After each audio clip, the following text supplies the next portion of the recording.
So, you're standing in a medieval village, or maybe a chilly stone castle, wondering how to find love. Maybe strike up a conversation?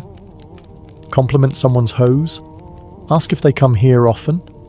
Nope. That's not how any of this works. If you're in the Middle Ages, dating, in the modern sense, doesn't really exist. You don't flirt, text, or go for long walks to see where it goes. Instead, your parents, or your lord or your abbot, are already deciding who you'll marry, when, and how many cows it will take to seal the deal. If you're a noble, you've probably been betrothed since before your voice dropped. You and your future spouse might meet for the first time on your wedding day. And yes, that's just as uncomfortable as it sounds. The whole thing is about land, titles, and family alliances. Not compatibility or how good they are at lute solos. If you're a peasant, things are slightly less formal, but only slightly. Your family still has a strong say, and love isn't really part of the discussion. Maybe your parents know a nice girl whose family owns a productive goat. Maybe they admire a boy who can thatch a roof without falling off. Boom. You're courting now. Lucky you. It's not that people in the Middle Ages don't feel romantic. They do.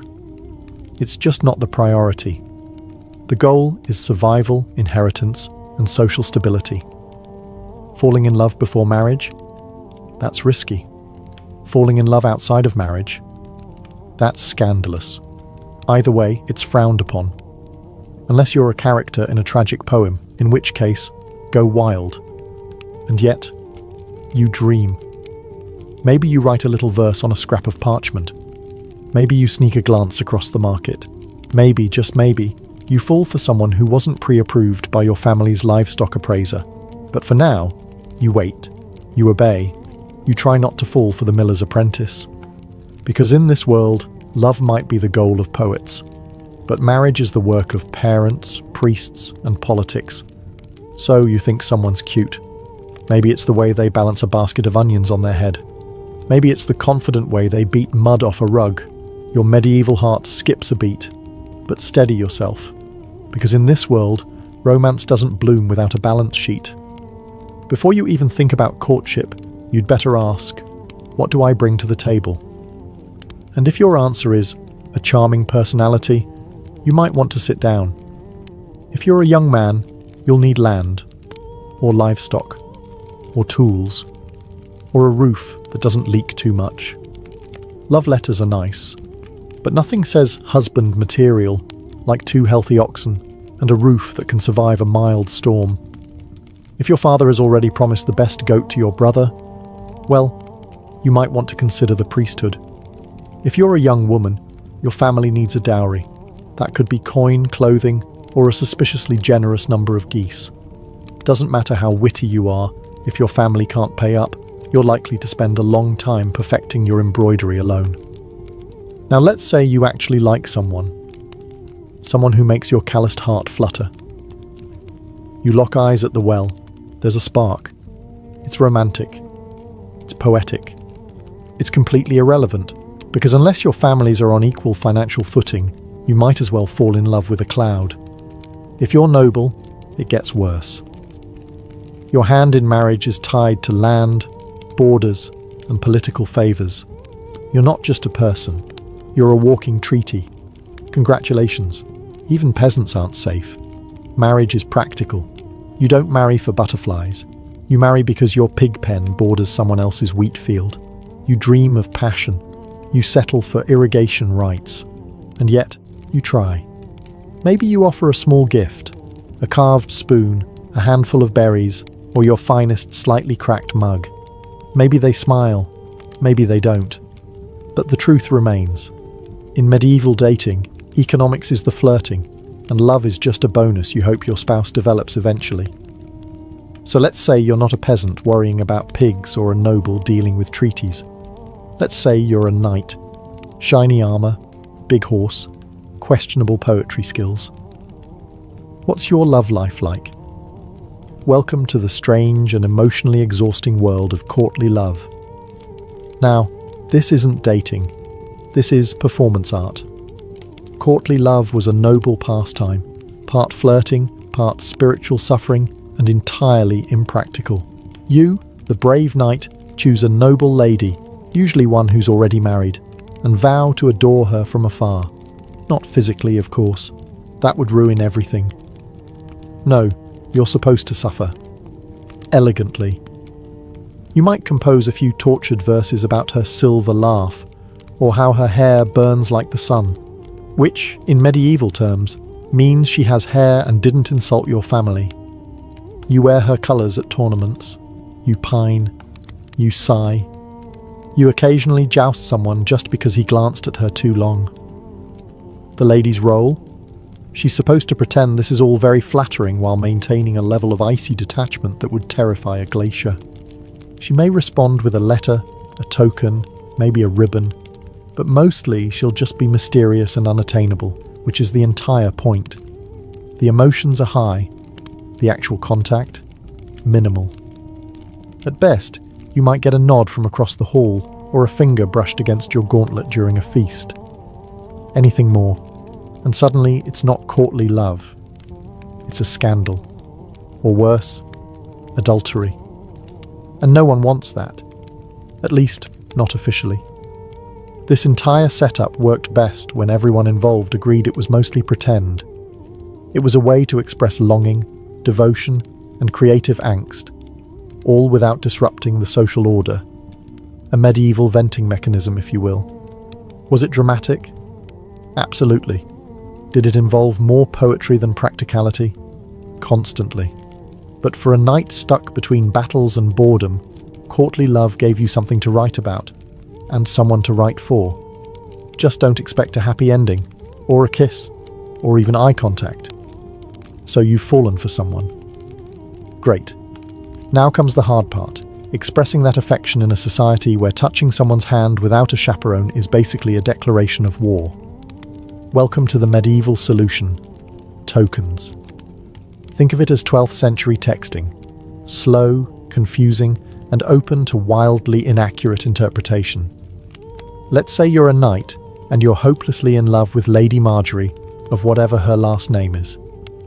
You can't speak to her alone, and your poems keep getting intercepted by her confessor. What do? You send her a glove. Or maybe your embroidered sleeve. Nothing says I love you like mailing someone part of your wardrobe. And if you're on the receiving end? Congratulations. You now have a sweaty linen sleeve you didn't ask for, and the romantic burden of pretending you know what it means. Is he confessing love? Asking for a favour? Suggesting a duel? Who knows? Women gave tokens too. A ribbon, a piece of hair, a tiny pendant. It was sentimental, sure, but also deeply strategic. Give the wrong guy the wrong token, and suddenly you're spoken for by someone with a lazy eye and a drinking problem. Tokens were meant to be subtle. A glove pinned to your chest, a ribbon tied to your sword hilt. Everyone knew what it meant, and no one said what it meant. The more cryptic, the better. It was less about communication and more about plausible deniability. Oh, this glove? No, it's not from Lady Joan. It just appeared on my pillow, scented with lavender, completely random. For commoners, tokens were simpler. Maybe a wood carving, maybe a handkerchief you stitched when you weren't milking something. It was still romantic, just with more calluses involved. Tokens were also risky. Giving one to the wrong person could spark rumours. Receiving one you didn't want meant figuring out how to politely return someone's sock without insulting their lineage. But for all the awkwardness, these tokens carried real emotional weight. They were symbols of love in a world that didn't allow much room for it. So you finally build up the courage to talk to your crush. Maybe offer them a flower. Maybe quote a little bad poetry you definitely didn't steal from a travelling minstrel. You're ready for a moment of intimacy. Unfortunately, you're not alone. Welcome to the world of medieval dating surveillance, where love is never blind. It's heavily monitored by your mother, your priest, a nosy cousin, and sometimes all three at once. Let's say you're a young woman of marrying age. You're never just going for a walk. You're going for a walk with Margaret and her terrifyingly strict aunt, who's already judging your posture. Even if you're simply fetching water, someone is watching. Someone is always watching. It's less dating, more espionage.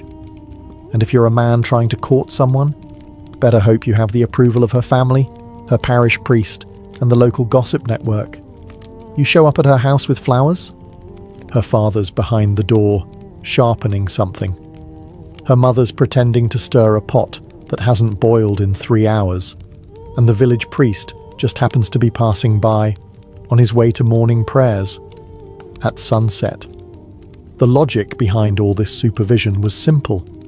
Protect virtue, preserve family honor, and absolutely prevent any unsanctioned touching, especially before marriage, especially alone, especially ever. Chaperones were there to monitor innocent interactions. Group outings, monitored, walks, supervised, sitting within a 2-meter radius of each other on a bench. Only if someone's grandmother is knitting nearby and pretending not to listen. The church, of course, had opinions, lots of them. It regulated courtship the way a bouncer regulates a nightclub. Priests gave sermons about proper conduct and wrote lengthy treatises on the dangers of flirtation. Yes, that's right. Medieval clergy published anti-flirting manuals. Imagine someone copying those out by candlelight while monks silently judge you from across the scriptorium. Even letter writing wasn't safe. Some monasteries opened love letters just to screen for moral content. That's right, divine censorship. So if you want to fall in love, you'll have to get used to doing it quietly, and in the presence of your entire extended family, and possibly God. So, you're in love. Or at least medieval in love, which is mostly longing, confusion, and a lot of pacing near windows. You've exchanged glances across a feast. Maybe they picked up your dropped handkerchief and didn't immediately throw it into the fire. The tension is unbearable. But you still can't speak freely. There are chaperones, priests, mothers lurking like emotional border patrol agents. So what do? You write a letter. Ah yes, the secret love letter. The most dangerous piece of parchment since the excommunication notice. This is your chance to confess your heart, using the most cryptic, overly poetic language possible. Because you can't just say, I like you. You must say, my soul is a stag, pierced by the arrow of your grace, roaming the forests of yearning. Naturally, if you're literate, which, let's be honest, isn't a given, you pen your message on vellum or rough parchment. If you're really dedicated, you dust it with flower petals or perfume. Just be careful with that. One noble accidentally used a love letter to wrap a herring and delivered it to the wrong girl. They're married now. It's fine. Now comes the problem of delivery. You can't just hand it over. You need a courier, a loyal servant, a bribed monk, or a younger sibling with limited understanding of consequences. Sometimes even a minstrel would do the job, singing your poem in the town square while pretending it was anonymous. Subtle. And the poetry? Risky. Very risky. The line between romantic and heresy was thinner than a monk's patience during Lent.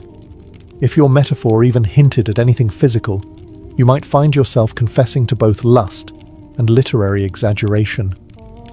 But despite all the rules, people did write. Some letters survived.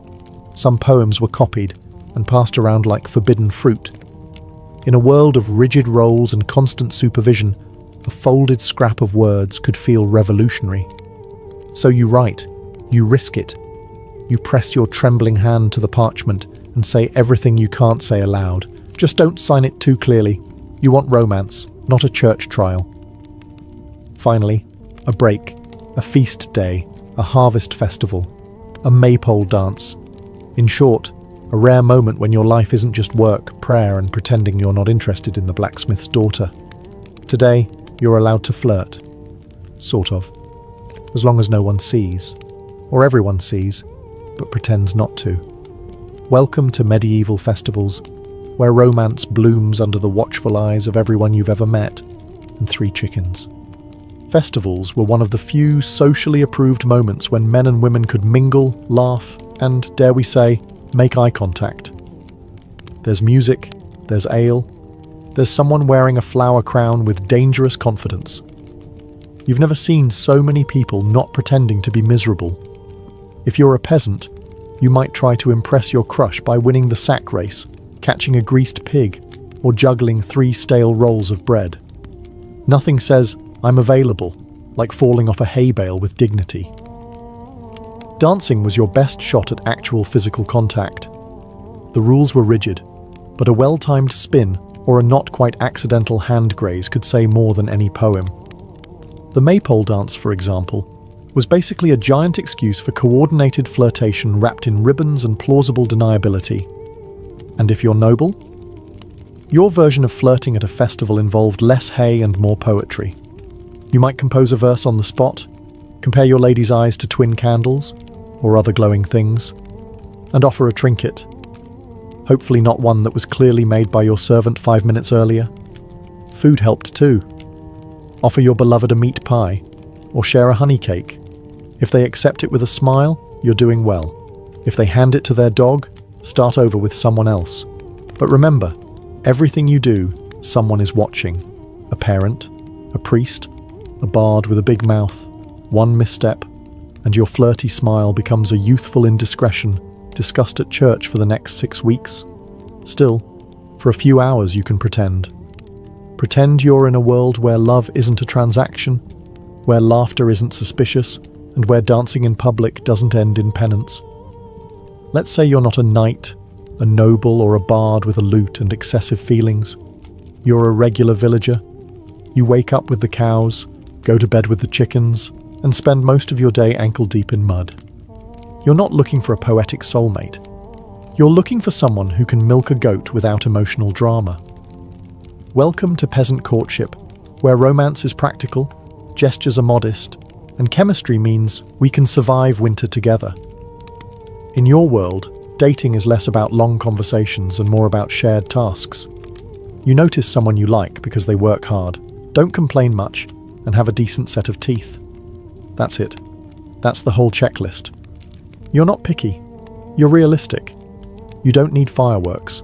You need someone who can gut a fish and maybe doesn't snore too loudly. So how do you show interest? You give gifts, small, useful things. A basket of eggs, a bundle of firewood, a good turnip. And if you're feeling bold, maybe a woven ribbon or a carved spoon. Nothing says, "I'm serious about you," like a spoon you whittled by candlelight while your pig judged you silently. Conversations happen during shared chores. You might walk together to the mill, chat while tending sheep, or exchange pleasantries while shoveling something that smells questionable. No one's reciting poetry. You're talking about the weather, crop yields, and whether or not old Thomas fell in the well again. And yet, in its own way, it's romantic.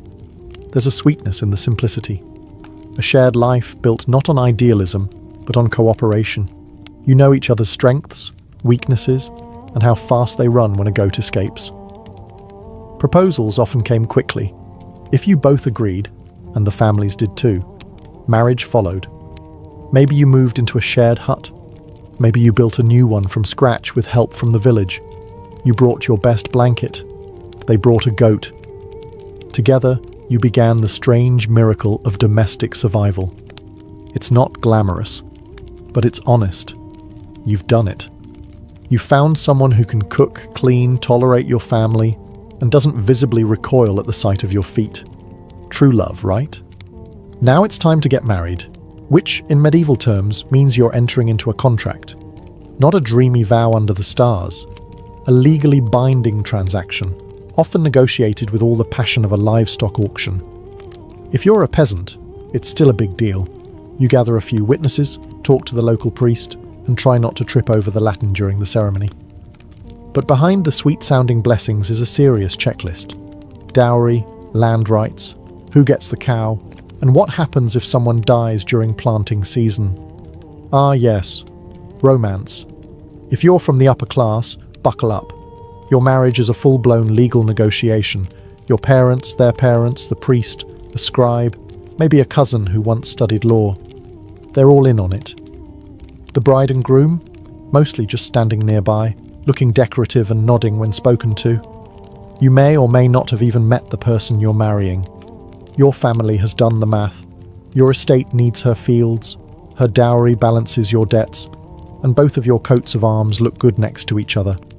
Love is optional. The merger is not. And once you're married, it's permanent. Divorce isn't really a thing unless you can prove someone wasn't baptized, was secretly related to you, or died and forgot to mention it. Annulments existed, but they required a lot of paperwork, a bit of luck, and a solid bribe. Still, not everything is bleak. Some couples genuinely grew to love each other, shared chores, raising children, surviving winters. These things have a way of building affection, or at least tolerance, which in medieval terms is basically the same thing. The church was involved in every step. Marriage was a holy sacrament, one of the 7 big ones. You didn't just marry for legal reasons, you married because God needed a witness. Possibly 2. So you stand, exchange vows, and smile as someone hands over a sack of onions and calls it a blessing. So, let's say you've had enough. Enough contracts, enough negotiations, enough being treated like a particularly valuable sack of flour. You're a noble, but for once, you want to marry for love. Not for land, not for lineage, not for your father's strategic ambitions, just love. Congratulations, you're about to cause a scandal. Noble elopements were the medieval equivalent of lighting your family tree on fire and dancing in the ashes. If you ran off to marry someone of your own choosing, it wasn't just personal rebellion, it was political sabotage. Let's say you're Lady Eleanor, promised to Sir Boring von Estate Secure, but you've fallen madly in love with a penniless squire who smells faintly of horses and adventure. You meet in secret, whisper sweet nothings in the stables, and one day, you vanish. Off to a monastery where the abbot owes you a favour. There you marry under questionable legality, with only a nervous monk and 2 chickens as witnesses. Back at home, chaos. Your family? Outraged. Your father? Threatening to siege the groom's family garden. Your mother?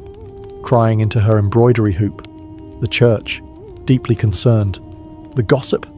Delicious. And if you're the groom in this romantic rebellion, don't get too comfortable. Best case scenario, you get to keep your bride and your kneecaps. Worst case, you're excommunicated and disemboweled, in that order. Still, some couples got away with it. If the union couldn't be undone without causing even more embarrassment, families sometimes just sighed and moved on. After all, what's done is done, and at least nobody died.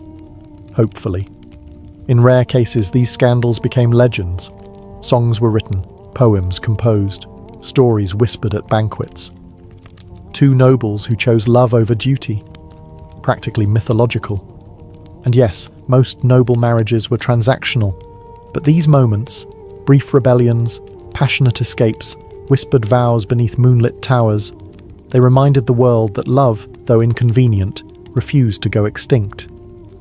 So if you ever feel dramatic for swiping left or turning down a second date, just remember, at least your love life doesn't involve secret weddings, angry barons, and a horse tied to a ladder outside your window. Ah, marriage. That beautiful union of 2 souls, and their respective financial portfolios. Because in the Middle Ages love was nice, but a dowry? Now that was truly romantic. Let's say you're a bride. You're not just getting married, you're being launched, like a small dowry-equipped economic vessel. Your family prepares your dowry, money, livestock, land, linens, a cow or 2, depending on how lovable they think you are, and maybe even a set of pewter dishes if they're feeling generous. These offerings go to your future husband, who accepts you and your portable wealth with open arms and a mental calculator. Now flip the scenario. In some cultures or regions, it's not the bride's family giving the goods, it's the bride price. The groom pays her family for the honour of marrying her, effectively saying, "Here's a horse, a cloak, and 3 pigs. Now give me your daughter." Medieval romance at its finest. The point is, someone is paying someone. You're getting married, and there is absolutely a receipt involved. These exchanges weren't just about wealth. They were about status, expectations, and public statements. A large dowry might indicate a bride came from a prestigious family. A stingy one might suggest they were trying to offload her quickly, possibly due to suspicious personality traits or a habit of talking back. You, as the bride, didn't usually get to keep your dowry. It became part of the household economy, managed by your husband, guarded by the law, and hopefully not gambled away on dice and ale within the first month of marriage. If the marriage ended, through death, annulment, or your husband wandering off to join a monastery after midlife regret, your dowry could theoretically be returned. But retrieving it was often harder than pulling a sword from a stone. You'd need support, legal backing, and ideally someone who could read. Meanwhile, the bride price, if paid, was like buying a rare goat, expensive upfront and no refunds. It compensated the bride's family for the loss of her labour. After all, who's going to milk the sheep now? So while love was occasionally in the mix, money was always at the altar. So you didn't go the marriage route.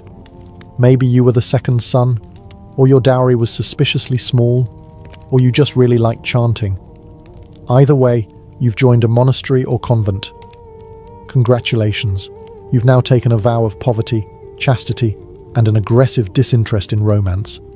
And yet, here you are, in a stone cloister surrounded by silence, candle smoke, and Brother Anselm's unexpectedly soulful eyes. Yes, even behind monastery walls, forbidden love found a way. To be clear, falling in love in a religious order was deeply discouraged. Like, you might get whipped, exiled, or lectured by someone with a Latin name. Discouraged. You've sworn to give your heart entirely to God, which means giving it to literally no one else. But hearts are unruly, and sometimes prayers start sounding a lot like love poems. Maybe it starts with innocent tasks. Passing each other bread in the refectory, whispering during Vespers, laughing a little too hard when someone drops a hymnal. Before you know it, you're tucking extra cheese into Sister Beatrice's satchel and questioning everything. Some monks and nuns wrote passionate letters, disguised, of course, as theological musings. Your soul is a shining light in the darkness of my contemplation sounds holy, unless you read between the lines. And many did.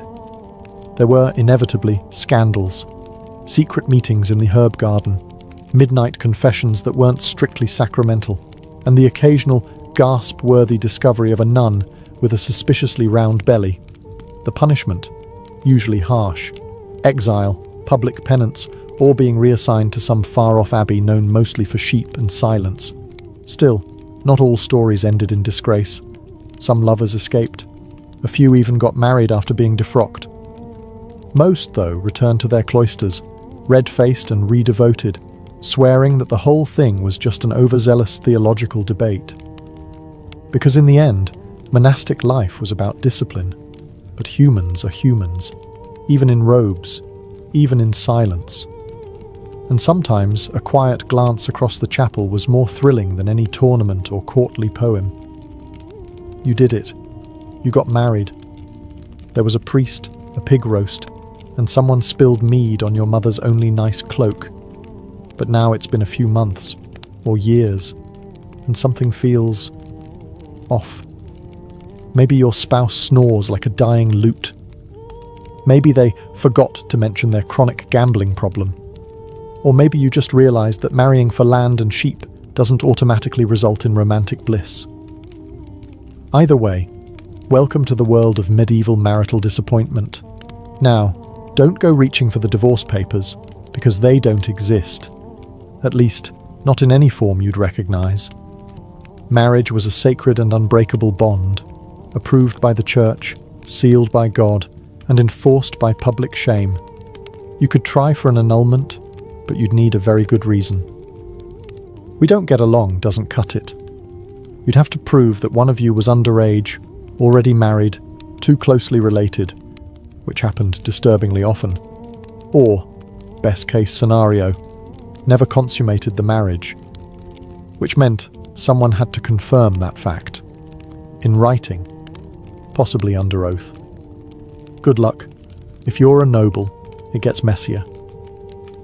Your marriage wasn't just personal, it was political. Trying to escape it could start a feud, ignite a scandal, or launch a minor war. Best to just quietly resent each other and attend separate feasts. So what do unhappy couples do? Mostly they just endure. You sleep in different beds. You sigh dramatically at dinner. You pour your feelings into embroidery or that one really angry psalm. Passive aggression becomes your love language. Of course, affairs happened, usually quietly, sometimes spectacularly. Nobles had secret lovers. Peasants had suspiciously helpful neighbours. The church condemned it, of course, but that didn't stop people. It just made them better at sneaking around barns and blaming things on God's mysterious will. For women, getting out of a bad marriage was especially hard.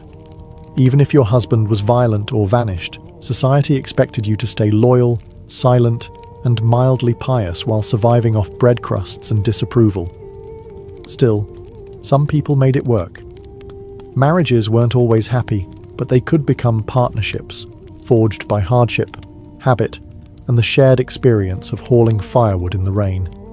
Let's say your spouse dies. Maybe it was the plague. Maybe a farm accident.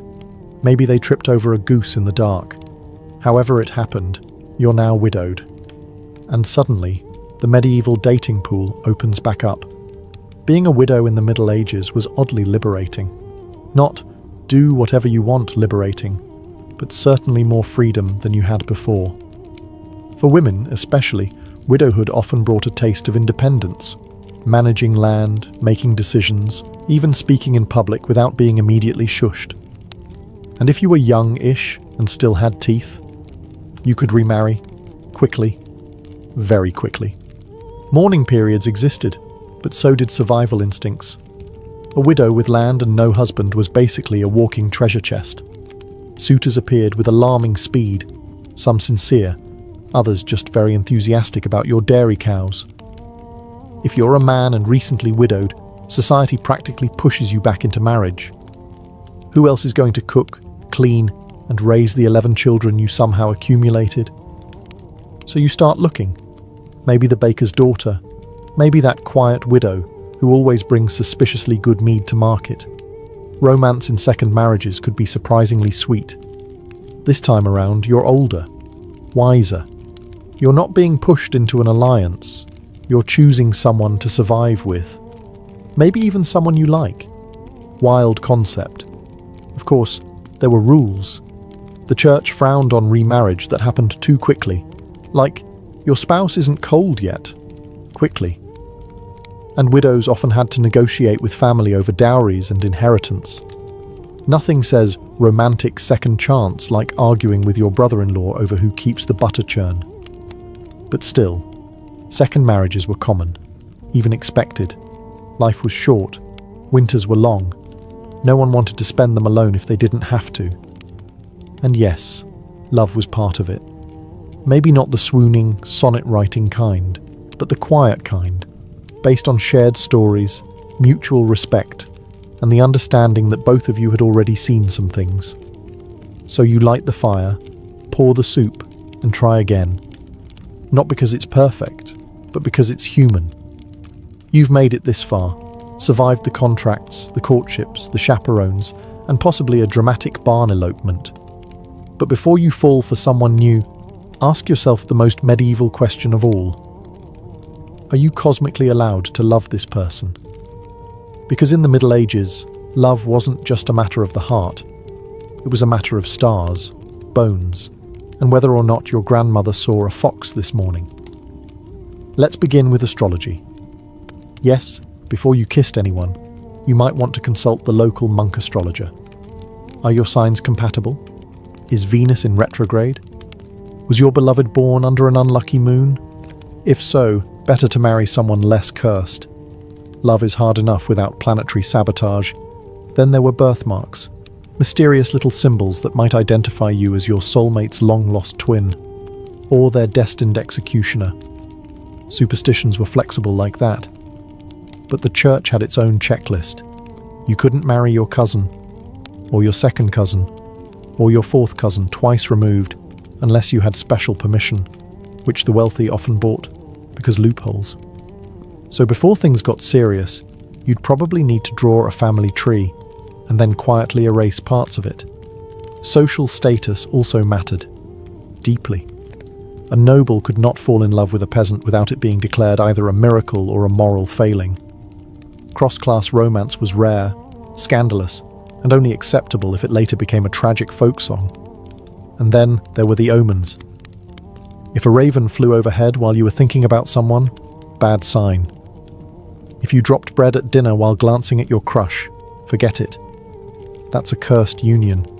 Someone might bury a charm under your doorstep to protect you from improper suitors, or to sabotage your chances. Either worked.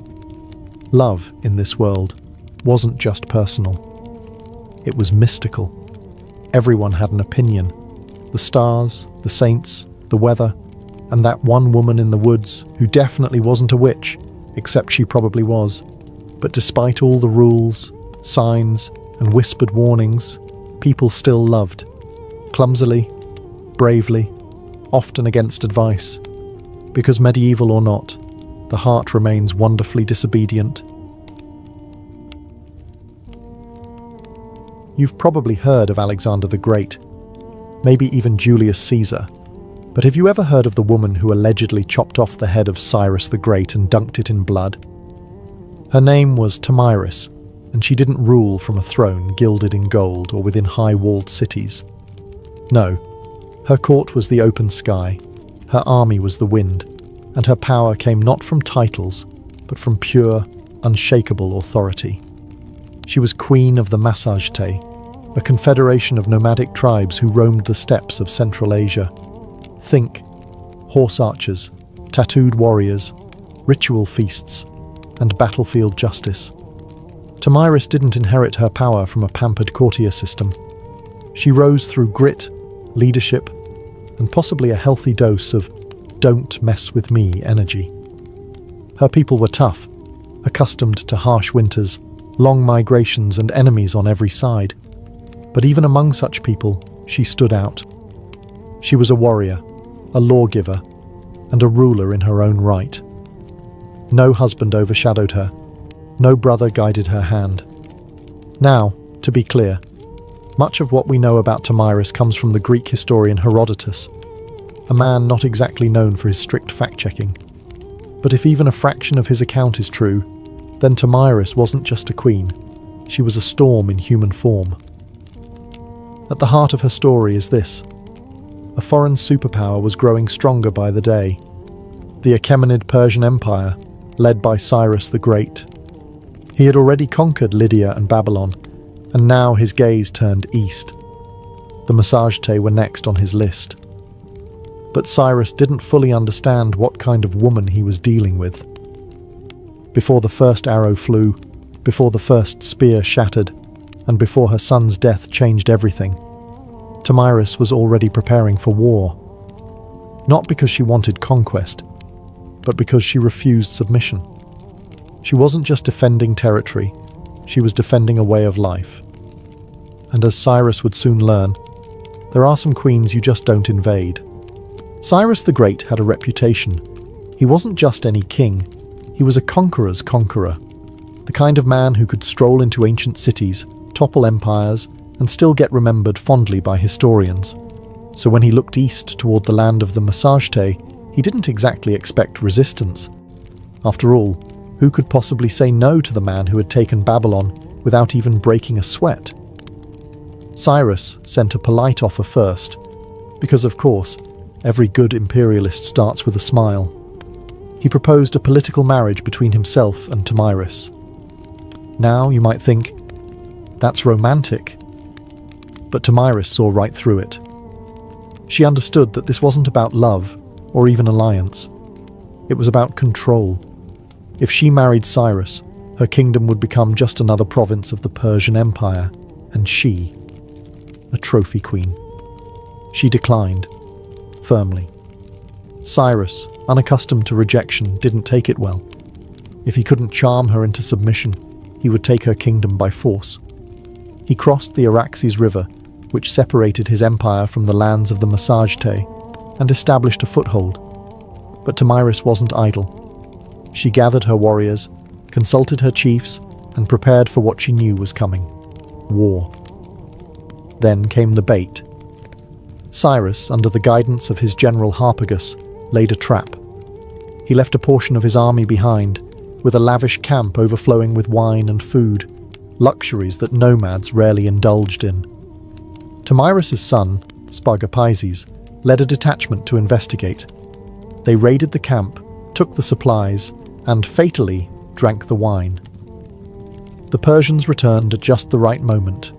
Drunk, disoriented, and unprepared, Spargapaises and his men were overwhelmed. He was captured alive. When Tomyris heard the news, her world cracked. This wasn't just a military loss. It was personal. Her son, her heir, was now a prisoner in Persian hands. She sent a message to Cyrus: "Give me back my son and leave. If you do not, I swear by the sun, the master of the Massagetæ, I will give you your fill of blood." Cyrus didn't listen. Spargapaises, ashamed of his capture, killed himself in Persian custody. Tomyris had just lost her only son, and now she was out for blood. Grief is a powerful thing. But grief mixed with fury? That's the recipe for absolute devastation. When Tomyris learned her son Spargapaises had taken his own life in Persian captivity, something inside her snapped. This was no longer about borders, pride, or even independence. This was war soaked in vengeance. And Tomyris wasn't one to grieve quietly. She didn't retire to her tent in mourning robes or weep by the fire. No, she mounted her horse, sharpened her weapons, and swore an oath that would echo through history. She would face Cyrus in battle, she would defeat him, and then she would make sure he never forgot her name, even in death. According to Herodotus, Tomyris summoned her tribal council. Under her command, the Massagetæ mobilized. Picture it. Hundreds of warriors on horseback, adorned in leather armor, wielding bows and spears, faces painted with fury. They didn't march like a Persian army, they moved like a storm, swift, chaotic, and with deadly precision. This time, she set the trap. Cyrus, perhaps overconfident from his earlier deception, underestimated her resolve. But Tomyris knew his tactics now. She studied his movements, waited for the right moment, and then unleashed everything. The two armies clashed in what Herodotus describes as one of the bloodiest battles of the ancient world. There were no fancy formations or long speeches, just screaming horses, clashing blades, and a queen who fought alongside her warriors. No silk-robed empress here. Tomyris was in the thick of it, riding hard, cutting down enemies with merciless focus. And when the dust finally settled, Cyrus the Great was dead. Tomyris, ever theatrical in her justice, had his body searched. His head was severed, placed into a wineskin filled with blood, and presented as a final offering. According to Herodotus, she spoke to it. "You thirsted for blood, now drink your fill." Whether or not every detail is true is almost beside the point. Because what matters is that Tomyris won. She crushed the most powerful empire of her day, avenged her son, and made sure that her name would be remembered, not as a victim, but as a conqueror. And this was just the start of her legend. The battlefield was silent. The Persians were dead or fleeing, their legendary king lifeless in the dust. And Tomyris? She didn't celebrate like a conqueror. She didn't parade through Persepolis or carve her face into coins. Instead, she stood over Cyrus's body, her vengeance fulfilled, but her heart still broken. Victory, it turned out, didn't bring peace. The Massagetæ had won more than just a battle. They had turned the tide of empire. The death of Cyrus the Great sent shockwaves across the ancient world. In Babylon, Egypt, and the far corners of the Persian realm, rumors swirled. The unstoppable king had fallen, not at the hands of another great empire, but by a nomadic queen who had no throne, no palace, just fury, grit, and a cavalry of warriors who would ride into hell for her. And yet, Tomyris didn't exploit her victory for conquest. She returned to her people with the same pragmatism she ruled with. No war taxes, no imperial ambitions. She didn't try to seize the Persian throne. That wasn't her world. Her justice had been served. Her son had been avenged. The empire could continue without Cyrus, but now it would think twice before ever riding east again. It's worth noting just how rare this was. Most rulers, after winning a battle of that magnitude, would have grabbed power with both hands. But Tomyris seemed more concerned with preserving her people's freedom than expanding her reach. And yet, this is where her story begins to fade. There are no records of her after the battle, no statues, no royal tomb, no Massagetei monuments carved in stone. She rides into the fog of history, as elusive and untamed as the steppes themselves. Historians debate whether Herodotus exaggerated her tale. Some say Cyrus died elsewhere, that the wineskin of blood was poetic fiction. But even skeptics agree, someone dealt Persia a heavy blow. And it wasn't a king, it wasn't a general, it was a queen, a mother, a woman whose love for her son fueled one of the most dramatic reckonings in ancient history. And her story, it didn't need to be written in stone. It was carried by the wind. Because when the wind howls across the steppe, some still say it whispers her name, Tomyris. To understand Tomyris, you have to understand the people she led. The Massagetei weren't your typical ancient civilization. No marble temples, no hanging gardens, no scrolls of poetry. They were a nomadic warrior culture, living in the vast, untamed lands east of the Caspian Sea, lands too wild for Persian satraps or Babylonian scribes. Their world was one of movement, survival, and honor. Imagine sprawling plains without borders, herds of horses and cattle as currency, and warriors raised in the saddle. Children were taught to ride before they could walk straight. Archery wasn't a sport, it was second nature. Their bows were compact and deadly. Their armor? Layers of leather and scale, flexible for riding, sturdy for war. They hunted, they raided, and they fought to protect their freedom. And unlike many patriarchal societies of the time, Massagetei women could, and did, fight. That wasn't an exception. It was expected. Warrior women weren't legends. They were your neighbors. So when Tomyris picked up a sword and led her people into battle, no one raised an eyebrow. She wasn't pretending to be a man or defying norms. She was the norm, just sharper, smarter, and far more dangerous than most. Their society valued strength, but also justice. Crimes were punished harshly, but fairly. Property was communal in many ways. What mattered was loyalty to the tribe and the ability to defend it. Kings and queens ruled, yes, but through consensus, not tyranny. Leaders had to prove themselves through deeds, not bloodlines. And as for religion, they were sun worshippers. Tomyris, in her famous warning to Cyrus, swore by the sun, the master of the Massagetei. The sun was life, light, and justice, the divine judge of all oaths. To break one's word was to spit in the face of the heavens. In short, Tomyris wasn't some anomaly. She was the ideal embodiment of her people. Fierce, principled, proud. She didn't rise to power in spite of being a woman. She rose because she was exactly the kind of leader the Massagetei revered. While the Persians had bureaucracy, the Massagetei had freedom. And in one brutal, history-defining clash, that freedom held its ground. Because when you come from a land where the wind never stops, and the sky is your only ceiling, submission is simply not an option. You know what's strange? Everything we know about Tomyris, her battle with Cyrus, her son's death, the wineskin full of blood, it all comes from one man, Herodotus.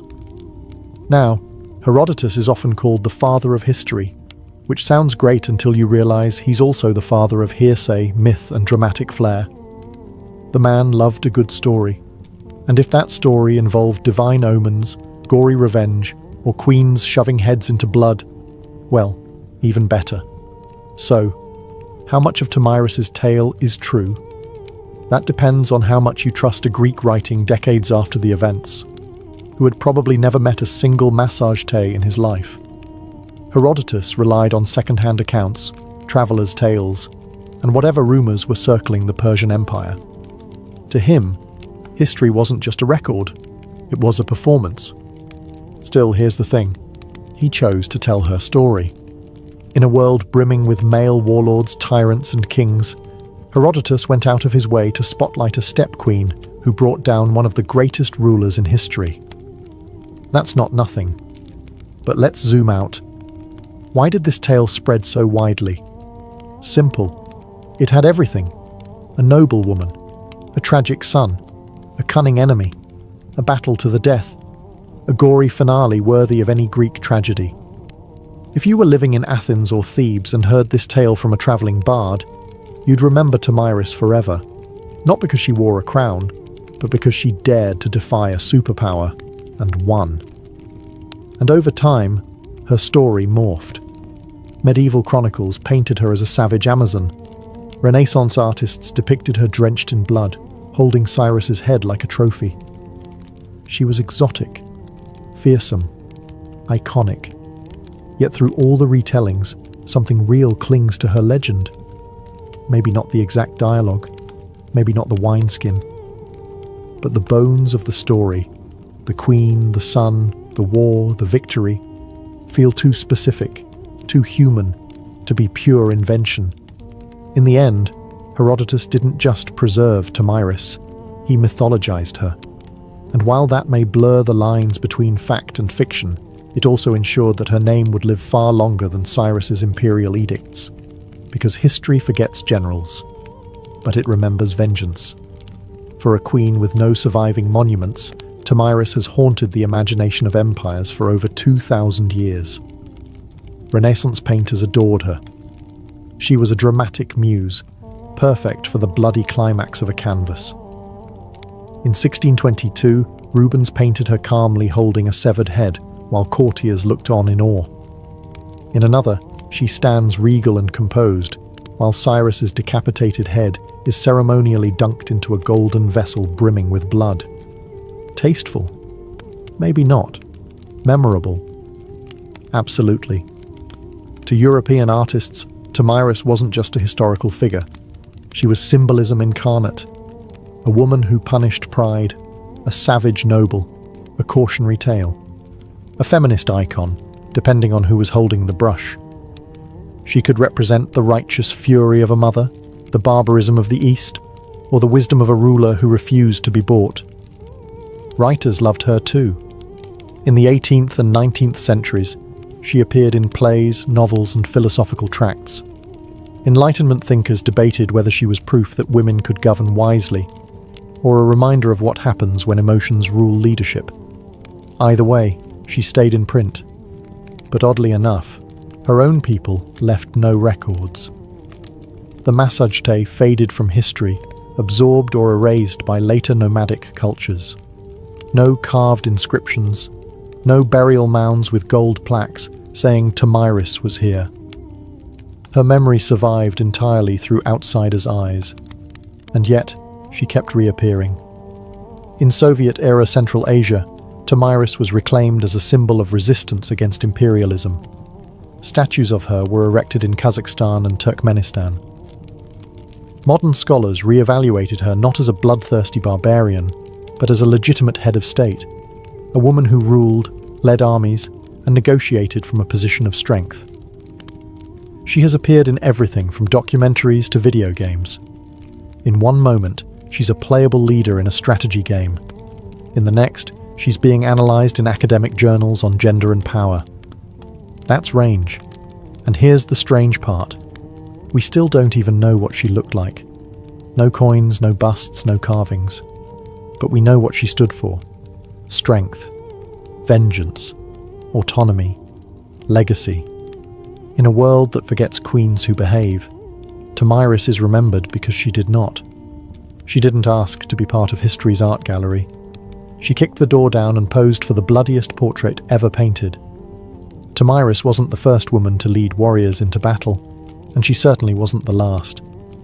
But history tends to treat women like her as exceptions, isolated flashes of power in a man's world. The truth? Tomyris was part of a long, often overlooked lineage of women who ruled through the sword. Let's rewind a bit. Before Tomyris, there was Shamuramat, the Assyrian queen who may have inspired the mythical Semiramis, builder of cities, slayer of rebels. Around the same era, the Scythians, cultural cousins of the Massagetae, had female warriors buried with weapons, their skeletons showing clear signs of battle injuries. These weren't ceremonial roles. These women fought, bled, and died on horseback. And after Tomyris came more. Boudica, the Celtic queen who led a fiery revolt against the Roman Empire in the 1st century CE, is often compared to her. Like Tomyris, Boudica's war was sparked by personal loss. Her daughters were assaulted, her land seized. Her response? She burned Roman settlements to ash. The parallels are uncanny. Grief, vengeance, and an empire too arrogant to see what was coming. There's also Zenobia, queen of Palmyra, who in the 3rd century CE defied Rome itself and carved out her own mini-empire in the east. She minted coins with her face. She declared independence. She made the emperor come to her. What binds all these women together, Tomyris included, isn't just power, it's audacity. They led in eras that pretended leadership belonged to men. They wielded authority not as caretakers or stand-ins, but as strategists, generals and rulers. And while many male leaders were praised for their conquests, these women were often labelled dangerous, unnatural, savage. Why? Because they won. Tomyris wasn't an outlier. She was part of a global, centuries-long pattern of women who rose in times of crisis and made kings bleed. Her story, preserved by Greek pens and modern imagination, reminds us that female leadership wasn't rare. It was just rarely recorded. So when you picture ancient warfare, don't just see helmets and beards. See a queen on horseback, bow in hand, blood in her eyes, and understand, Tomyris wasn't alone. She was just one of the few they couldn't erase. Tomyris never built a palace. She didn't leave behind golden inscriptions or dynastic walls. There's no great tomb, no preserved armor, no marble bust in a museum. And yet, she endures. In many ways, her legacy is a paradox. Her entire story hinges on a handful of paragraphs from Herodotus, biased, embellished, possibly fictional. But those words planted a seed that refused to die. For over 2 millennia, her name has resurfaced, again and again, in times when the world needed to remember that power doesn't always wear a crown, or a beard. She's been reimagined through so many lenses. To Renaissance Europe, she was the noble savage, a warning to tyrants. To modern Central Asia, she became a folk hero, a symbol of resistance and national pride, especially in countries still reckoning with colonial and imperial pasts. Statues of her rise from plazas in Kazakhstan. Children learn her name in school books. Politicians quote her when invoking strength and independence. But beyond symbolism and myth, there's something undeniably human about her story. It's about a mother who lost her son. It's about a leader forced to choose between surrender and survival. It's about a person who, when cornered by one of the greatest powers the world had ever seen, chose to fight, and won. In a world that often erases the names of warrior women, Tomyris persists like a blade buried just beneath the surface, always ready to be unearthed by a new generation, hungry for stories of untamed defiance. She reminds us that history isn't just kings and empires. It's also mothers and queens, grief and revenge, dirt and blood. It's the silent moments after battle, when a woman stands alone in a field littered with corpses, knowing she has changed the course of the world, but will never be fully believed. And that might be her greatest legacy, the refusal to be forgotten. No statues, no problem. Her name still rides on the wind of the steppes. Her story still makes emperors look mortal.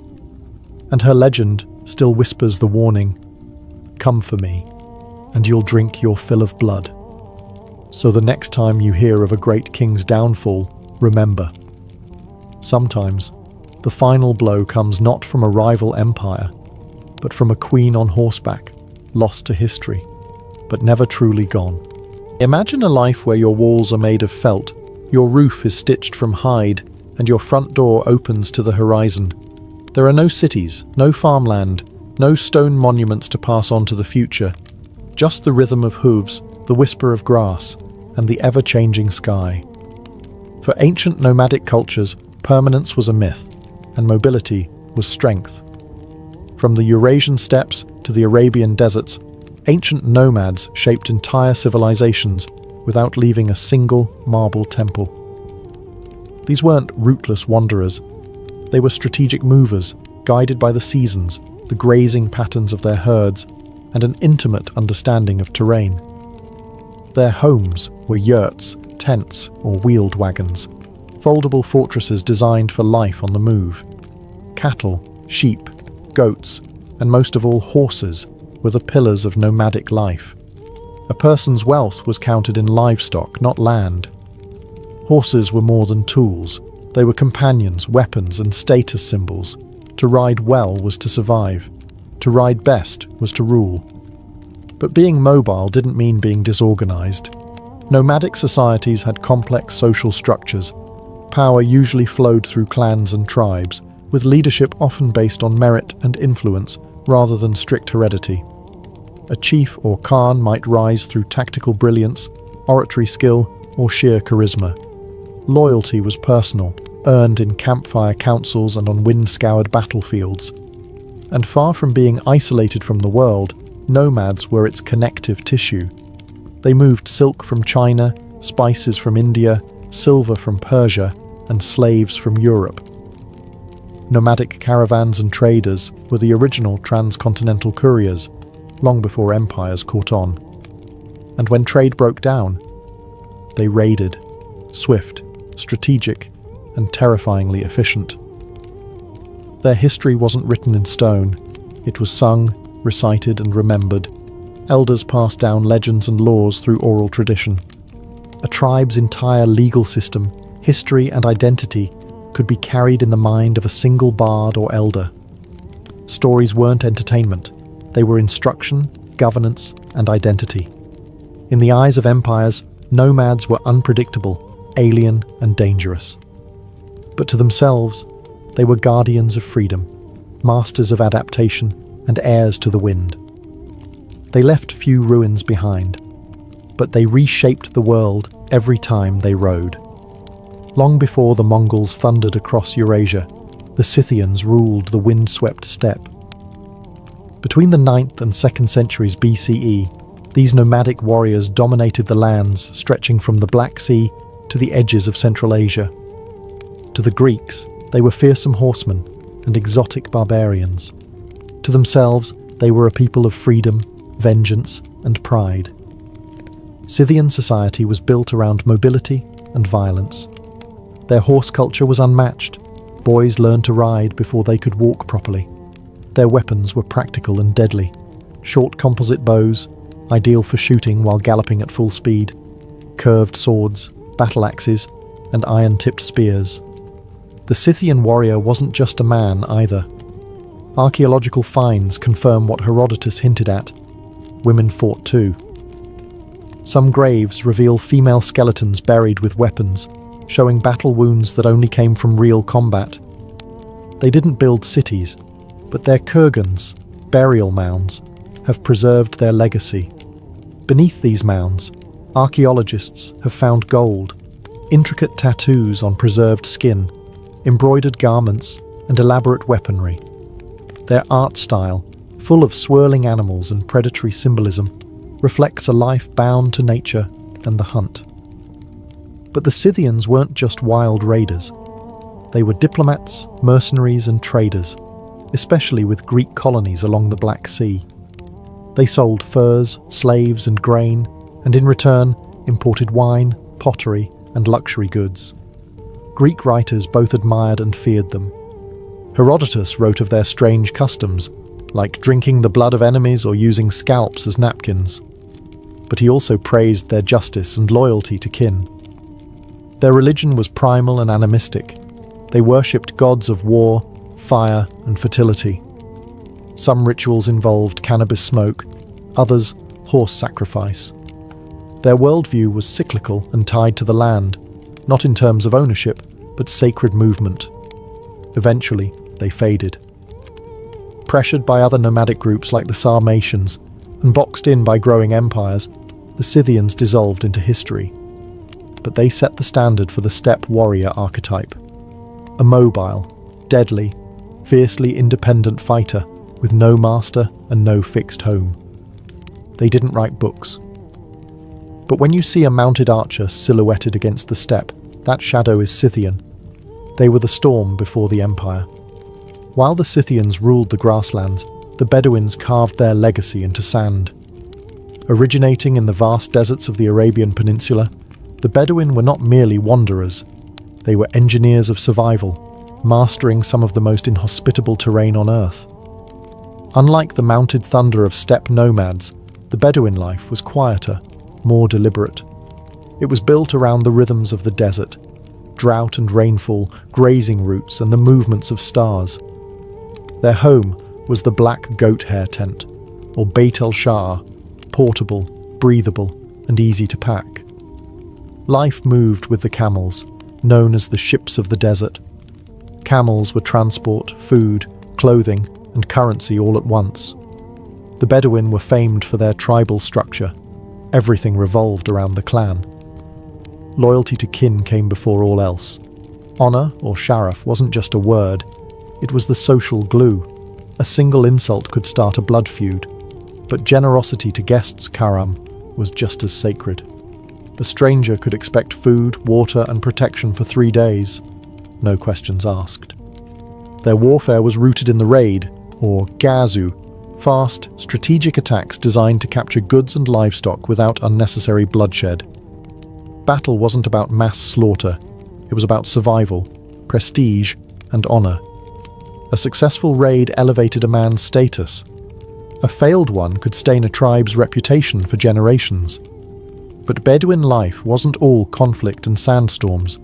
It was rich in oral tradition. Poets were warriors of words. Their verses preserved history, shamed enemies, and praised heroes. Poetry was passed from memory to memory, often performed in song-like cadence around the fire. Some poems became tribal lore, others became legacy. Trade caravans also passed through Bedouin lands. These tribesmen served as guides, protectors, and sometimes smugglers, moving goods like incense, spices, and silk from southern Arabia to the Levant and beyond. They knew every oasis, every star path. Their knowledge was legendary and expensive. Though many Bedouins later integrated into cities and empires, they maintained a fierce sense of identity. Even today, the black tent and tribal codes remain symbols of Bedouin pride. They weren't just survivors of the desert, they were its soul. No nomadic people have ever reshaped the world quite like the Mongols. In the 13th century, these steppe riders erupted out of the plains of Mongolia and carved out the largest contiguous land empire in history. But their roots were no different than the other nomadic cultures they followed. Mobile, clan-based, and fiercely adaptive. Life on the Mongolian steppe was brutal and demanding. The Mongols lived in gurs, circular felt tents that could be assembled in under an hour and packed onto a cart the next morning. Their herds, horses, yaks, goats, sustained them, and their children were raised in the saddle. Riding was a skill learned before literacy. In fact, most Mongols couldn't read, but they didn't need to. Their knowledge was encoded in songs, proverbs, and memory.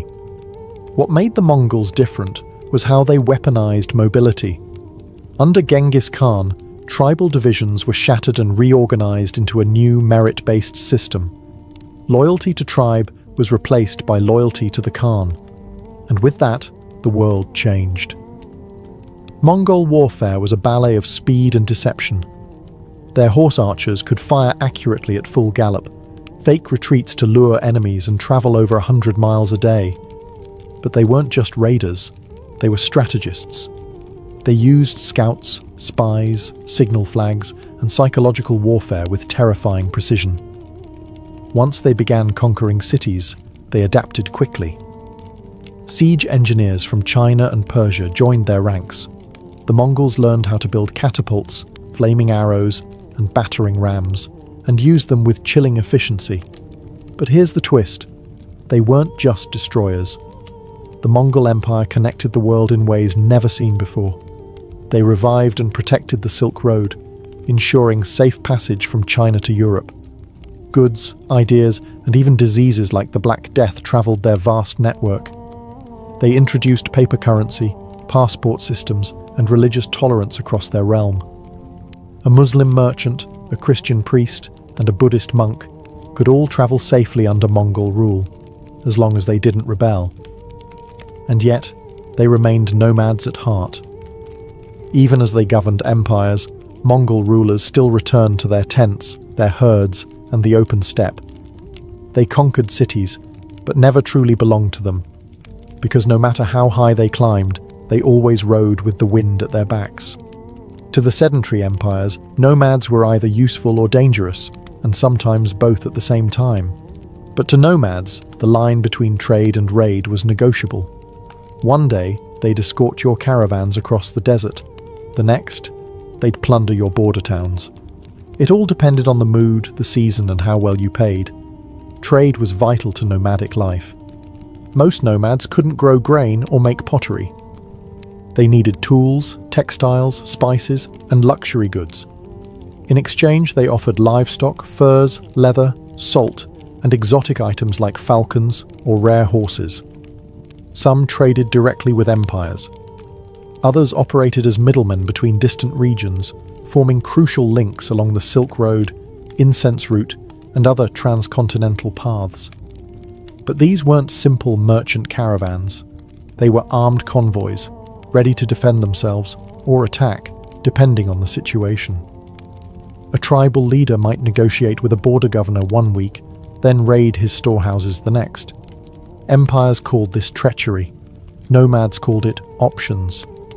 The Scythians, for example, traded grain and gold to Greek cities along the Black Sea, but if a city tried to cheat them, they burned it. The Bedouins protected incense and spice caravans across Arabia. Unless someone failed to pay protection fees, then the camels changed direction. The Mongols under Genghis Khan initially tried peaceful trade with the Khwarezmian Empire, but when their merchants were executed, they responded by annihilating entire cities. To the nomadic mind, trade was personal and political. It wasn't just business, it was a reflection of respect. If a sedentary kingdom treated the nomads as equals, commerce thrived. If they disrespected them, the punishment was swift, and usually on horseback. This tension gave rise to a strange relationship. Border economies. Towns and cities on the edge of nomadic zones often became hybrid spaces, half military outpost, half market. Governors bribed chieftains, tribes traded news, horses, and intelligence. Sometimes marriages were arranged to seal fragile peace. This dance between trade and raid wasn't a flaw in nomadic life. It was a feature. It allowed them to negotiate power without occupying territory, to influence empires without building them, and to remain fluid in a world that worshipped walls. They didn't need to conquer cities. They just needed cities to keep watching the horizon.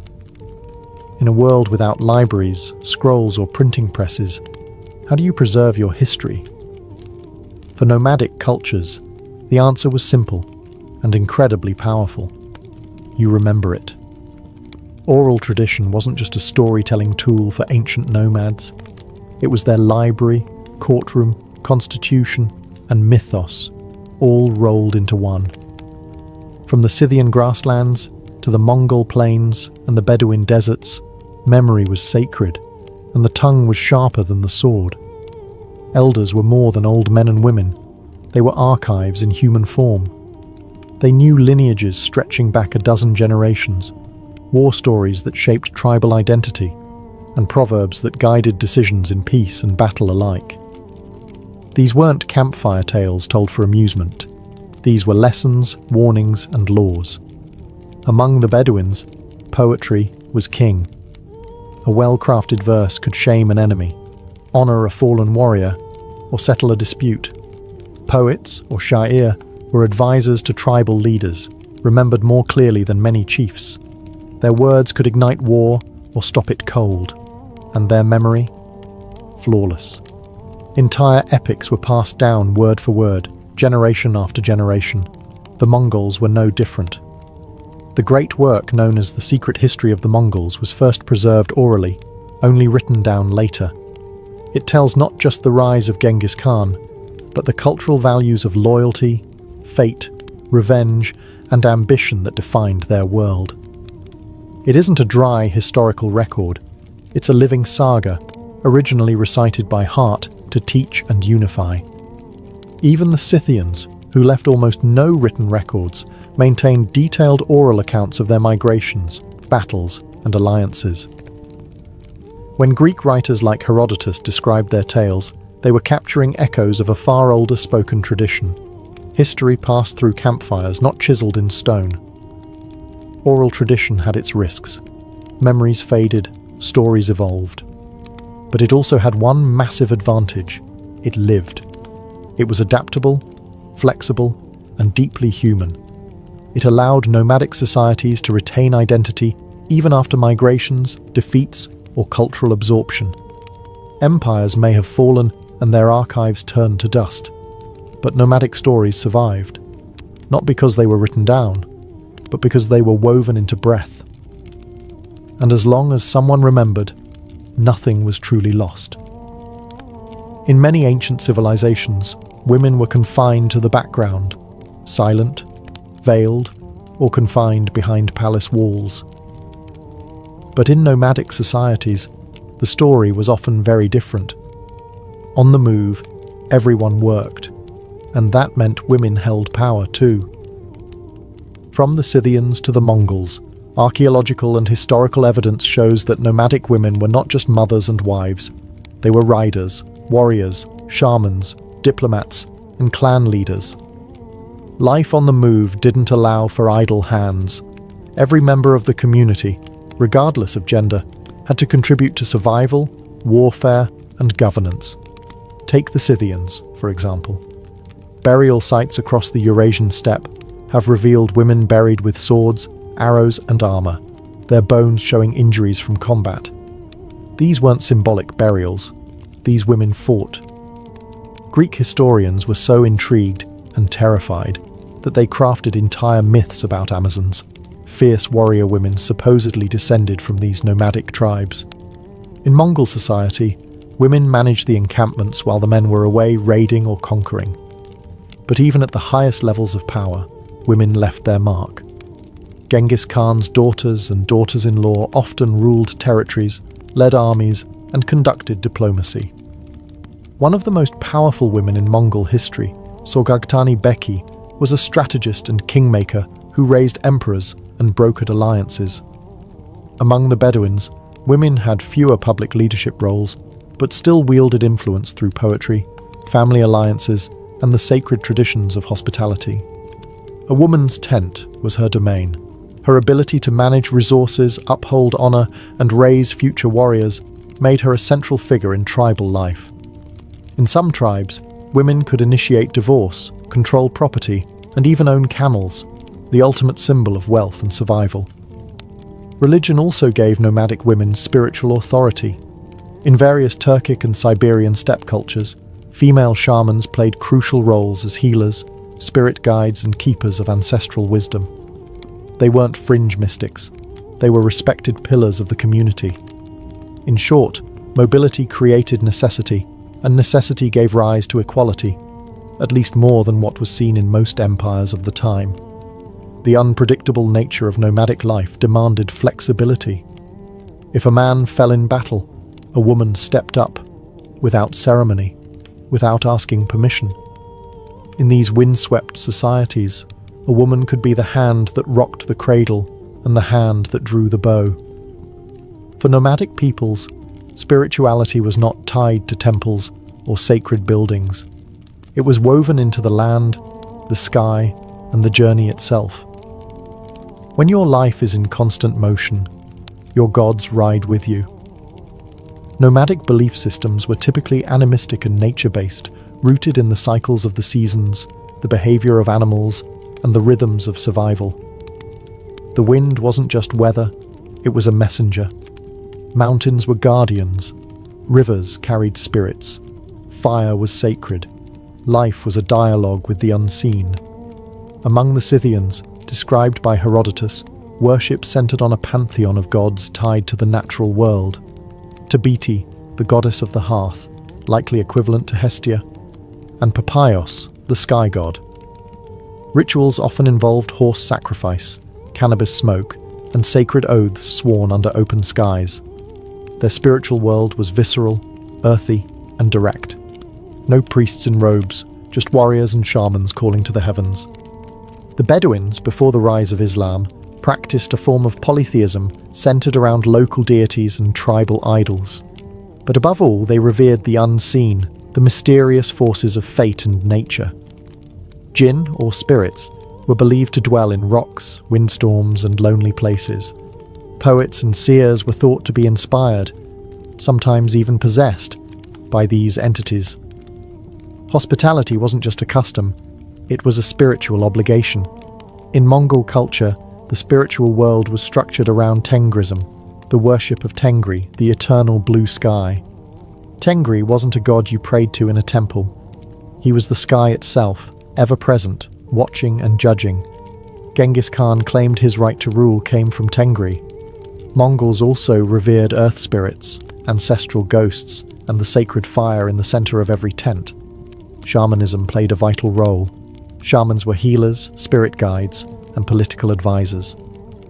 The beauty of nomadic spirituality was its adaptability. As nomads came into contact with Buddhists, Muslims, Christians, and others, they often blended these beliefs with their own. Mongol emperors patronized multiple religions at once. A Bedouin could follow Islamic law while still clinging to older, desert-rooted customs. Whereas cities built temples to contain the divine, nomads carried the sacred with them. Their gods moved, their rituals adapted, and their beliefs flowed like the rivers they crossed.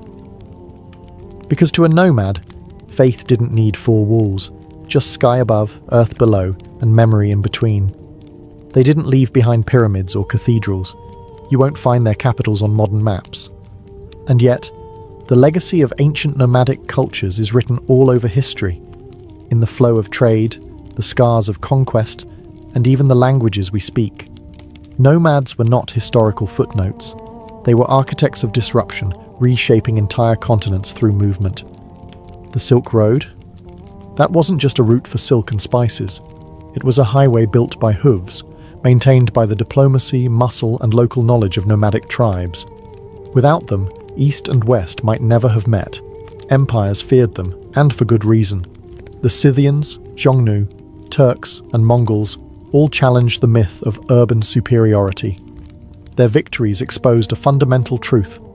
Mobility can outthink monuments. Where empires moved slowly, nomads adapted. When cities relied on walls, nomads relied on speed. But their influence wasn't only military. They acted as cultural bridges, carrying music, recipes, stories, and even religion from one world to another. Mongol rule brought Chinese printing technology to Persia. Arab Bedouin traditions shaped the early Islamic world, from language and law to poetry and honor codes. Turkic nomads laid the groundwork for the Ottoman Empire. The paths they rode became arteries of civilization. Even after their empires faded, their spirit endured. You can see it in modern horsemanship, in oral storytelling cultures, and in the values of kinship, resilience, and independence that still echo across the steppe, desert, and tundra. In many ways, they also serve as a warning.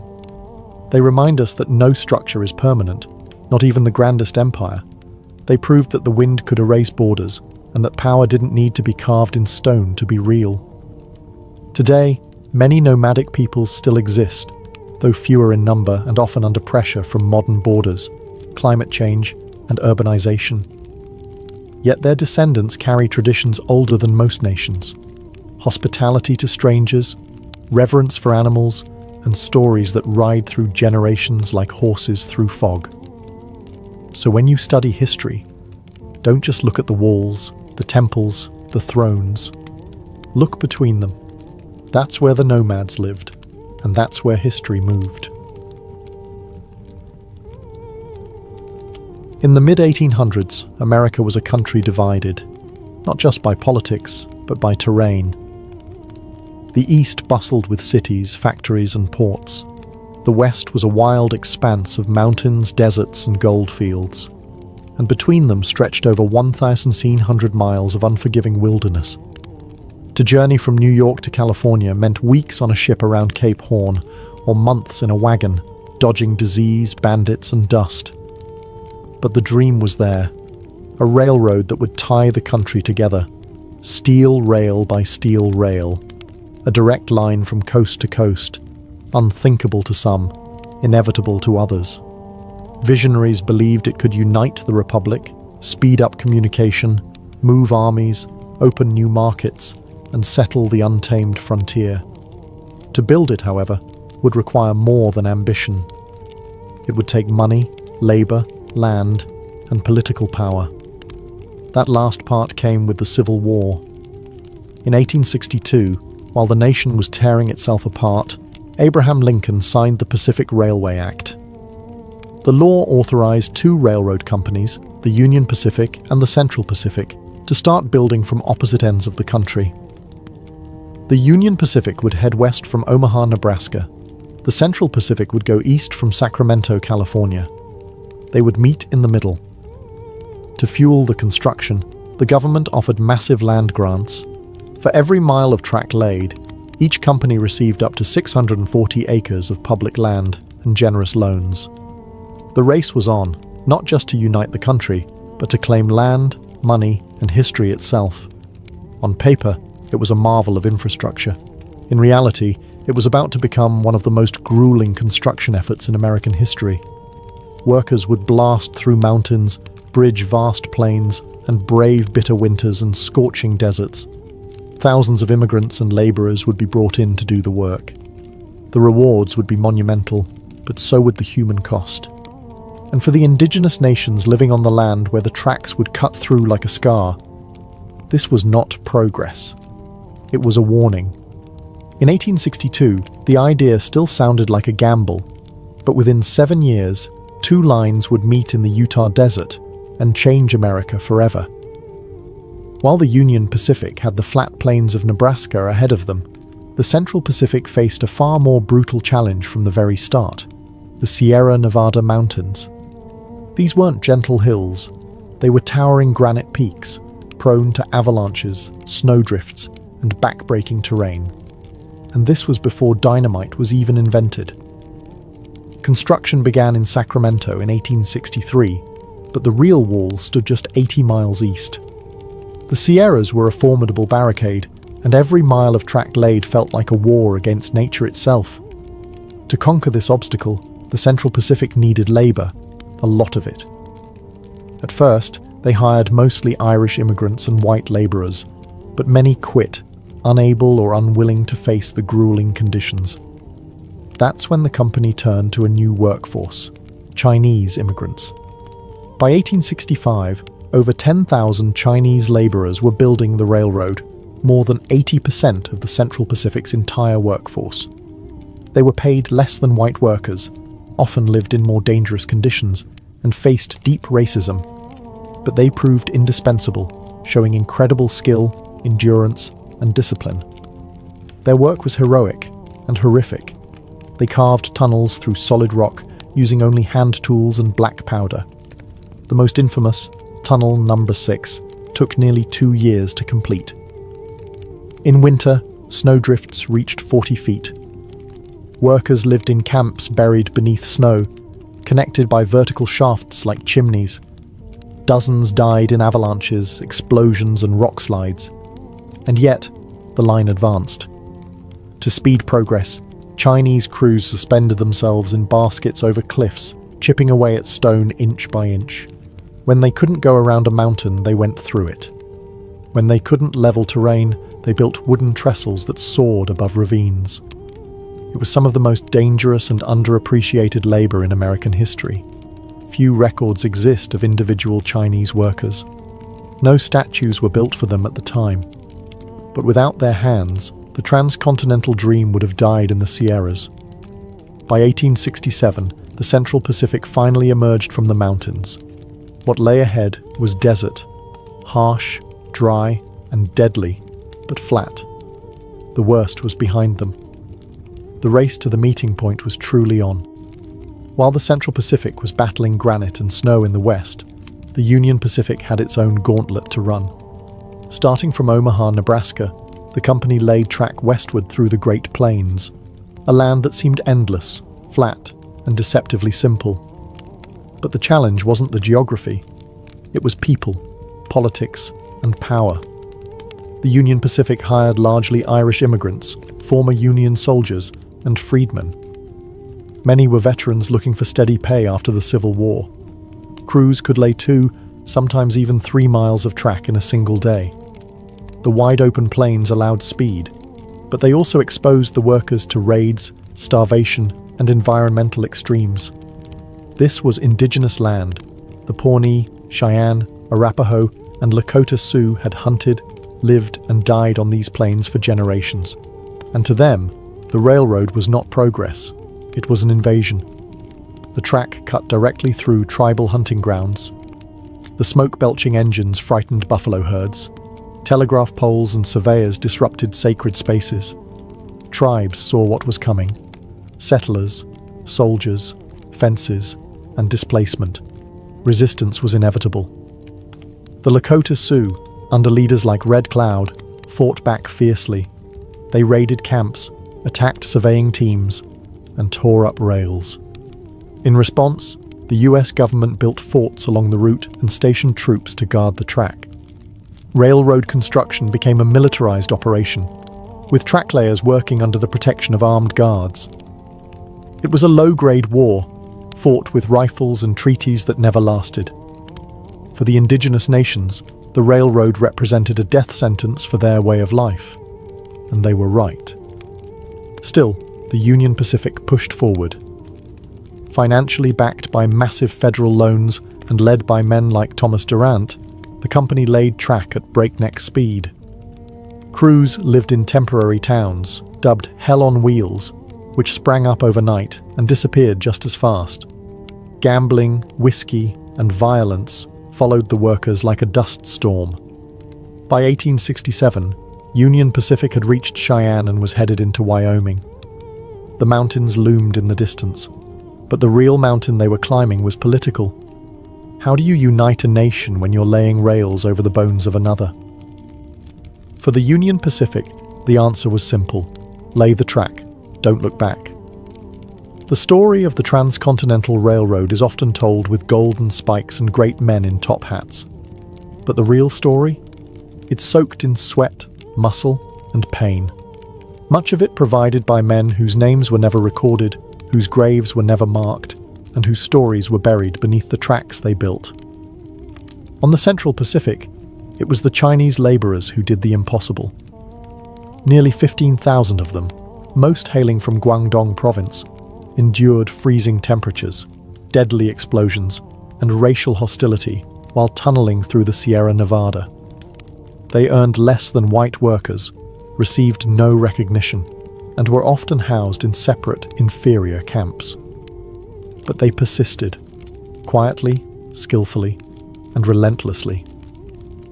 Despite being called weak and unfit by early skeptics, the Chinese crews soon proved to be the most reliable workforce on the railroad. They blasted rock, laid rail, built trestles, and cooked their own food, often staying healthier than their counterparts. Yet, when the last spike was driven at Promontory Point, none of them were invited to the celebration photo. Meanwhile, on the Union Pacific, Irish immigrants made up a large portion of the workforce. Many had survived famine and war, only to face new dangers on the plains. They fought off raids, laid track at incredible speed, and drank themselves to sleep in rickety tents. Their lives were hard, but their labor was essential. Former enslaved African Americans also worked the rails. some hired as freedmen seeking better lives. Their contributions, like those of the Chinese and Irish, went largely uncredited. Labourers of colour were exploited, but indispensable. This was a multinational workforce, building a nation with bare hands and broken backs. And then there were the cooks, blacksmiths, teamsters, and supply haulers, each playing a role in keeping the great machine of progress moving forward. None of them were executives, but without them, there'd be no golden spike. In the grand American myth, we tend to spotlight the visionaries and tycoons. But railroads weren't laid by dreams alone. They were laid by calloused hands, underpaid men, and marginalized workers, people who bent history with no guarantee they'd be remembered. They didn't build the railroad for glory. They built it to survive. By the late 1860s, the two railroad companies, the Union Pacific and the Central Pacific, were no longer just building tracks. They were locked in a frenzied competition, each racing toward an invisible meeting point somewhere in the Utah Territory. But this wasn't a gentleman's agreement. It was a war for land, money, and prestige. Why the urgency? Because of the way the government subsidies worked. For every mile of track completed, each company received federal land grants and hefty loans. The more track you built, the more profit you claimed. So naturally, both sides tried to outbuild the other, even laying parallel tracks in opposite directions, knowing full well that only one set would be used. It became absurd. Crews worked at breakneck speed. The Central Pacific, fresh off their victory over the Sierra Nevada, now blasted through the Nevada and Utah deserts. Meanwhile, the Union Pacific crossed rivers and high plains, skirting the edge of the Rocky Mountains. They even began laying track through areas they knew the government would eventually declare wasteful, just to secure funding. Work intensified to near manic levels. The Central Pacific's Chinese crews set a world record in April 1869. 10 miles of track laid in a single day, a feat unmatched even today. They accomplished this using synchronized teams, rotating shifts, and a rhythm honed through years of labor. Union Pacific crews, not to be outdone, pushed hard from the east, despite ongoing labor strikes, supply issues, and mismanagement from their financier, Thomas Durant, who was more interested in stock manipulation than railroad engineering. The two tracks finally neared each other at Promontory Summit in present-day Utah. Surveyors marked the site. Arrangements were made for a formal ceremony. Locomotives from both companies, Central Pacific's Jupiter and Union Pacific's number 119, were brought face-to-face, cowcatcher to cowcatcher. Executives prepared speeches. A special golden spike was commissioned. Telegraph wires were hooked up to transmit the final hammer blows in real time across the country. But behind the celebration was the lingering reality. The race had been brutal, often reckless, and entirely driven by profit. The rails were now joined, but the scars they left behind, on land, labour, and lives, would remain for generations. Progress had a finish line, and both companies were willing to trample over anything to cross it. On May 10, 1869, the windswept plains of Promontory Summit, Utah, became the centre of the American universe. A crowd of workers, officials, journalists, and railroad executives gathered to witness the momentous event, the joining of the Union Pacific and Central Pacific Railroads, the completion of the Transcontinental Railroad. Two gleaming locomotives stood nose to nose on the finished track, the Central Pacific's Jupiter and the Union Pacific's number 119. Between them lay a final rail, and at its centre, a golden spike, engraved with the words, "May God continue the unity of our country as this railroad unites the two great oceans of the world." Telegraph lines had been connected to the ceremonial hammer. Each blow would send an electric signal across the country. As Leland Stanford, representing the Central Pacific, raised the sledgehammer, Americans across the nation leaned in to listen. With each swing, the telegraph clicked. Done. Church bells rang, cannons fired, cities erupted in celebration. From New York to San Francisco, it was as if a national artery had been stitched together in real time. The east and west were no longer months apart. They were 7 days apart by rail. It was a stunning engineering achievement. The United States was now bound coast to coast by steel and steam. The symbolic significance couldn't be overstated. A young, post-Civil War nation had proven it could connect its fractured parts and march into a modern industrial era. But not everyone was part of the celebration. None of the Chinese workers who had laid most of the Central Pacific's track were invited to the photo. They had been excluded from the ceremony entirely, despite their role in accomplishing the impossible. The Irish labourers, freedmen, native guides, and other marginalised workers were also absent from the frame. In their place stood bearded men in frock coats, holding hammers and cigars. So while the country celebrated unity, the reality was more complex. The railroad did connect east to west, but it also sharpened divisions between races, classes, and cultures. It united markets, but at the cost of many human lives. The photo that day captured the official story of the railroad. But the real story? That was buried beneath the track. The completion of the Transcontinental Railroad didn't just shrink geography, it exploded the American economy. Almost overnight, the United States was no longer a bi-coastal nation awkwardly bridged by wilderness. It was now a single economic organism, pulsing with movement, commerce, and opportunity. Goods that once took months to transport by wagon or ship could now move from coast to coast in under a week. Agricultural products from the Midwest, wheat, corn, cattle, could be shipped westward to booming mining towns or eastward to the industrial cities. Manufactured goods flowed in the opposite direction. Rail cars replaced oxen. Steam replaced sail. What had once been an uncertain frontier was now a profitable supply chain. Towns sprouted like weeds along the railroad towns that grew up almost overnight. Some became cities, others disappeared as quickly as they came, especially if the rail line shifted. But each one was a node in a growing network, connected by a steady rhythm of pistons, whistles, and smoke. The railroad also helped fuel industrial growth. Ironworks, coal mines, timber mills all surged with demand. The need for rails, locomotives, and infrastructure created jobs across the nation. Steel barons and railroad tycoons got rich, bankers lined their pockets, and small-time entrepreneurs rode the wave, opening hotels, restaurants, and general stores along the line. Mail moved faster. News travelled across time zones in days instead of weeks. For the first time, the government could project real presence across the full continent, deploying troops, resources, and political influence wherever the rails reached. And let's not forget the human factor. Millions of people moved west.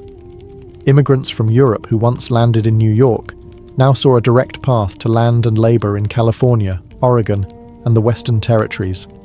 Homesteaders, prospectors, ranchers, and outlaws all rode the same steel road toward destiny. Of course, this boom wasn't evenly shared. Wealth flowed upward. Native lands were devoured. Laborers remained poor. But there's no denying it. The railroad transformed the US from a regional republic into a continental power. The engine wasn't just moving people, it was moving money, power, and the future. And once it started, it wasn't going to stop. Beneath the polished steel and triumphant headlines of the Transcontinental Railroad lay a darker, more tragic legacy. The destruction of indigenous lands, lives, and cultures. The railroad didn't just connect east and west, it sliced through native homelands, carving out routes through territories held by the Lakota, Cheyenne, Shoshone, Ute, and many others. What had once been open plains and sacred ground was now divided by rails, telegraph poles, and fencing. With each spike driven, native sovereignty was eroded. The impact was immediate and brutal. Buffalo herds, central to plains tribes' economies, diets, and spirituality, were slaughtered en masse to clear the way for trains and settlers. In some cases, passengers were encouraged to shoot buffalo for sport from moving trains. These herds, once numbering in the tens of millions, dwindled to near extinction in just a few decades. The railroad brought more than tracks. It brought settlers, soldiers, and surveyors. Towns popped up where there had been none.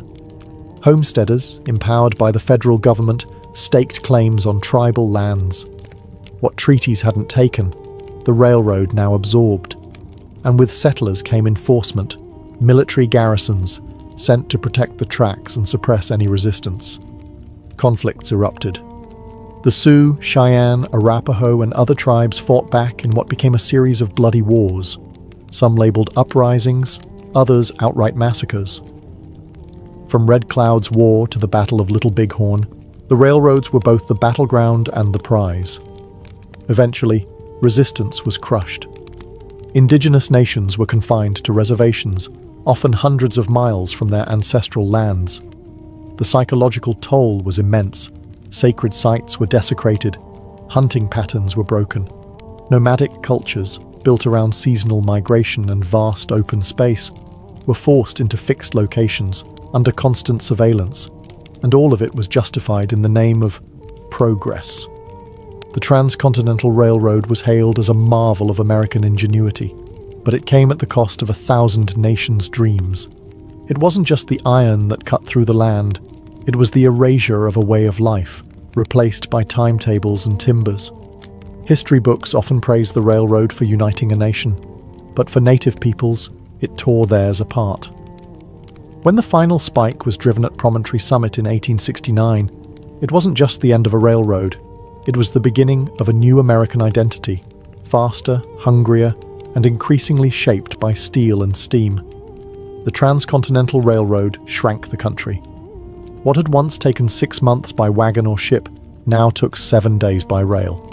It changed how people moved, how goods were exchanged, and how the very idea of distance was understood. Suddenly, the concept of a coast-to-coast nation wasn't a dream. It was a daily reality. The railroad fueled the rise of time zones, created to coordinate cross-country travel and commerce. It reorganized agriculture, allowing farmers to send produce across state lines. It powered the Second Industrial Revolution, enabling raw materials to flow efficiently into urban factories. The rhythm of the country began to match the clatter of trains. Culturally, the railroad reinforced a sense of manifest destiny, the belief that America was meant to span from Atlantic to Pacific. It made expansion feel not just possible, but inevitable. With rails stretching across deserts, mountains, and plains, there was no longer a wild frontier. Everything felt reachable. Everything felt claimable. But the railroad also set the template for corporate power in America. Massive wealth accumulated at the top. Men like Leland Stanford, Thomas Durant, and Collis Huntington didn't just get rich, they shaped policy, bought politicians, and built empires. Corruption scandals like the Credit Mobilier affair exposed how deeply railroad interests were embedded in government. For labourers, the train tracks marked both opportunity and exploitation. For indigenous peoples, it marked the end of a world. For the environment, it brought radical change. Forests cleared, rivers bridged, buffalo nearly exterminated. Yet for all its costs, the railroad undeniably stitched the fabric of a modern America. It connected immigrants to opportunity, businesses to markets, and governments to distant territories. It transformed an experimental republic into a fully integrated nation.